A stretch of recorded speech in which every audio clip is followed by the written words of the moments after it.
The term showrunner doesn't appear in the credits ever, but what it really means is the writer, producer, generally, who is the decider, as George W. Bush said. And I guess it's a role similar to director in a movie, which means that I've hired all the cast and all the writing staff, and I do a lot of editing, spend a lot of time in the editing room. Well, Fresh Meat's the show which we do, which is most like a sort of classical team-written show, if there is such a thing. And so yeah, we recruit all the writers together with our executive producers and producers. So we meet them all, interview them, read their scripts, and then obviously hire them. And then first thing we do on any series of Fresh Meat is sit around a big table and spend a few days or a couple of weeks, just all of us kind of brainstorming, coming up with ideas.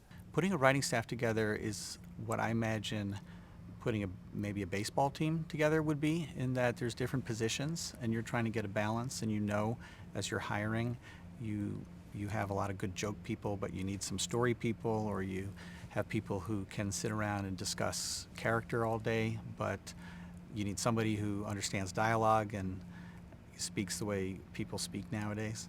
I guess the thing about a British writing team is it's smaller than a US writing team, so in a way, in an American writing team, you can look for more different qualities in the room maybe. We just look for somebody who's going to write a good script. That's all we're really interested in.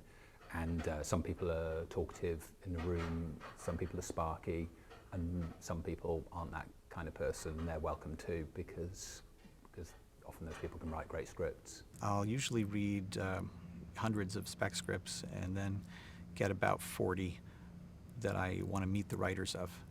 And then when you're meeting them, you're pretty much just looking for a bottle of wine that's gone bad, It's like most people are pretty nice and funny, but some people are just really weird in person, and you realize, like, I don't want to hang out with them intensely for the next 10 months or something. The main thing is not what happens in the writer's room, it's what happens in your room at home when you're writing. So when we're interviewing for writers, the main thing, 90%, 80%, 90% of what we're looking at is the script that you've written, to see what, how good you are, and then the rest is kind of, if you're a nice guy, great. If you're not, it sort of doesn't matter that much. You must be a man though. Oh, you must be a man, or at least have been a man at some point. Mostly in comedy shows, the writers get together every day for the entire day, and they form something called the room. And what you want to come out of the room is ideas. So the reason that probably Sam and I work together in a partnership rather than on our own is because in that dialogue between you get more ideas quicker than you do when you're on your own, and hopefully the room multiplies that by another factor. It's the job of the showrunner to try and make sure that everyone feels safe in the writer's room. It's a balance, because if they feel too safe, then they just talk and talk and talk and no work gets done. And some rooms that I've been in, for example, The Simpsons, is a very quiet room, and there's a very high standard for what you have to say, and that's the way they liked it. And I remember when I was working there, they hired a pretty young writer who just loved to talk, and drove everybody crazy, because in that little silence where they were all sifting through the possibilities and trying to think of the funniest line, he would just fill it up with attention-needing stuff, and so they got rid of him pretty quick.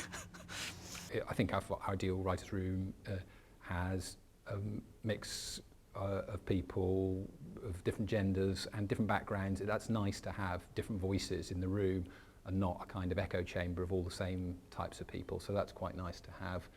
And probably the cardinal rule is to be, to some degree, positive. If there's a negative feeling and people feel like ideas are going to get struck down, that's bad for coming up with new ideas.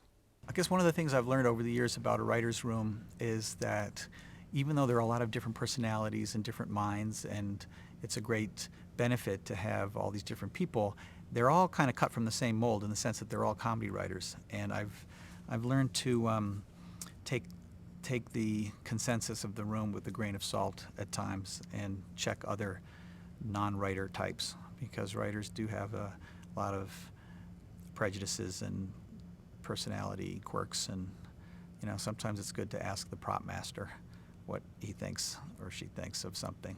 And I used to have little focus groups where I'd bring the accountants, the show accountants, in and play them scenes, because I don't even know if they liked the show.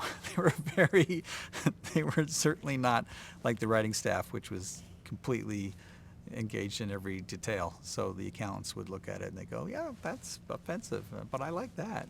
Well, I mean, in terms of tips for new writers, I think the writer's room is such an unusual environment in British TV that really it's almost, you're as likely to end up writing in a submarine probably as in a writer's room, unlike in the US where it's so common. So the main thing is just to work on your script, because the writer's room is still very much secondary in British TV, and even in American TV you still go away and write your episode. I think people have a myth that it gets written in the room. Nothing ever gets written in the room, but it helps you come up with the plot, break the plot, but you won't even get in the room unless you've written a cracking script. So write. There's no alternative to that.